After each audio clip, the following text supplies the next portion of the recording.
నమస్కారం. వచన కవిత పితామహుడు కుందుర్తి. కవితామూర్తి, వచన స్ఫూర్తి కుందుర్తి. కవితా ప్రదర్శనలో క్రాంత దర్శనం కావాలంటూ నాలోని నినాదాలు అని ప్రకటించిన వచన కవితా పితామహుడు నయాగరా కవి కుందుర్తి ఆంజనేయులు.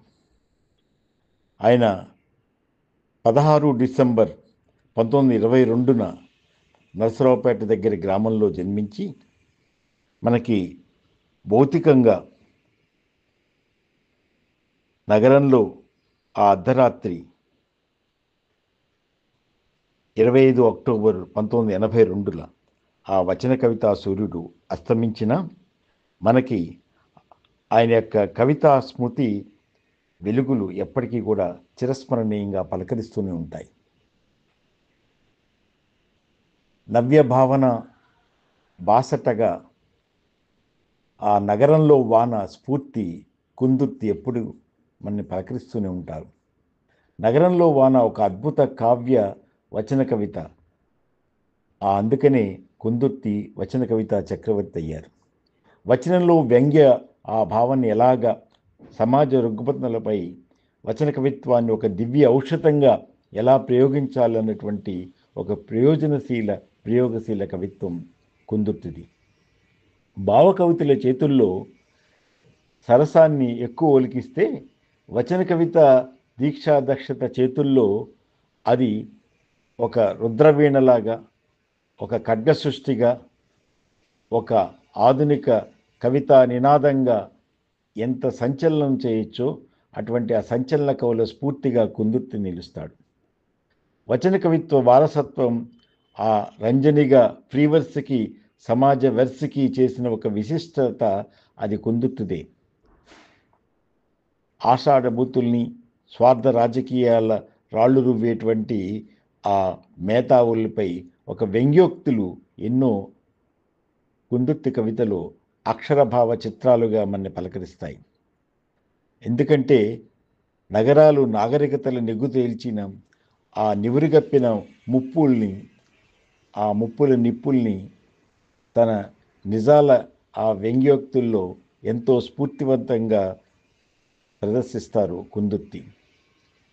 ఇంట నాలి విడిచి వెలయాలి తాగోరి వెంట తిరుగువాడు వెర్రివాడు పంట చేను విడిచి పరుగు ఏల అన్నట్లు అనేటువంటి ఒక విశిష్టమైన భావం ఏదైతే ఉందో అలాగా మనదైనటువంటి ఆ వచనంలో ఉన్నటువంటి తెలుగు వచనకి సరిగ్గా చూసే కళ్ళుండాలి, కానీ ఆ సరిగమనం కాళ్ళుగా నడివాలే కానీ సాహిత్య గమనం ఎప్పుడూ కూడా చాలా సమాజ శ్రేయస్సుగానే ఉంటుంది అని చెప్పి, ఎందుకంటే వాక్యం రసాత్మకం కావ్యం దాని కనుక పద్యంలోనే కవిత్వం ఉంటుంది, మన తెలుగుదనం ఉంది అనుకుంటూ అలా ఎప్పుడో వెనకంజ వేయకుండా ముందడుగు వేయాలి.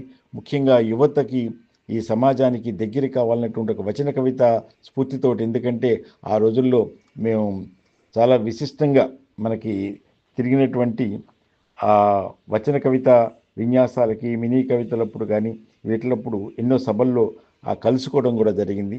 కనుక అటువంటి ఆ కవితా ప్రదర్శన క్రాంత దర్శనానికి ఎన్నెన్ని యుగాలైంది నేను మొక్కగా నిలిచి పువ్వుల పరిమళంతో ప్రతివారిని గొంతెత్తి పిలిచి అంటారు ఆయన యొక్క నాలో నినాదాలు కవిత్వంలో. ఎందుకంటే జయిస్తుంది అనేటువంటి ఆయన కవితలో ఒక కుటిల సామ్రాజ్యవాదులని సూటిగా ప్రశ్నలు ఎన్నో కనిపిస్తాయి. ఆధునిక కవిత చరిత్రలో ఒక విస్పష్టమైనటువంటి ఒక భావన నగరంలో వానలో ఆ వ్యంగ్యోక్తుల్లోనూ వాస్తవ ధ్వని, ఒక లోకవృత్త దర్శనం వీటిల్లో కూడా మనని అలరిస్తాయి. 1982లో సంపూర్ణ స్మృతి కావ్యంగా ఆయన భార్యా వియోగంతో వచ్చినదైనా చాలా ఒక కొత్త కోణంగా వచన కవితలో సంపూర్ణ స్మృతి కావ్యంగా అంశ ఎగిరిపోయింది మనని ఎంతో ఒక కవితాత్మక భావచిత్రంగా మన అలరిస్తుంది. కానీ ఇటువంటి విశిష్టమైనటువంటి వచన కవిత పితామహుడిగా ఆయన నయగార కవిగా నవ్య కళా పరిషత్ నుంచి నవ్య సాహితీ నుంచి ఎంతో విశిష్టంగా తందైనటువంటి ఒక ముద్రని, ఎందుకంటే వచన కవిత్వం క్షణాల సూదిమందు వంటిది. సమాజ రుగ్మతలకి కవిత్వం యొక్క ఆ విశిష్టమైనటువంటి ప్రయోజనాన్ని సిద్ధింపజేయడానికి అని చెప్పినటువంటి ఒక విశిష్ట కవి కనుకనే ఆయన ఒక కొత్త కోణంలో చూసినటువంటి ఆ వచన కవిత్వపు కళ్ళు ఎప్పటికీ కూడా క్రాంతదర్శనంగానే ఉంటుంది. అందులోనే భాషా సౌష్ఠవం ఉంటుంది, భావం తేజస్సు కూడా మనకి సామాజిక ప్రయోజనం కావాలన్నటువంటి ఒక కవిత్వ లక్ష్యాన్ని నగరాలు నాగరికతలతోటి ఎలాగ సిగ్గులేనితనాన్ని ఉంటాయో నిగ్గదీసి అడిగినటువంటి ఆ విశిష్టమైన ధ్వనితోటి కవిత్వంతో మనకు కనిపిస్తాయి. కనుక చిత్రం కావాలి కవిత్వం, చిత్రిక పట్టాలి చిత్తంగా కవిత్వం అన్నటువంటి ఒక కవిత్వ లక్ష్యాన్ని శబ్ద రవళితోటి భావ సరళితోటి ఒక వినూత్నంగా వచన కవిత చక్రవర్తిగా నిలిచిన కుందుర్తికి సహృదయ నివాళి అర్పిస్తూ భవదీయుడు డాక్టర్ వేదు శ్రీరామ్ శర్మ, శిరీష.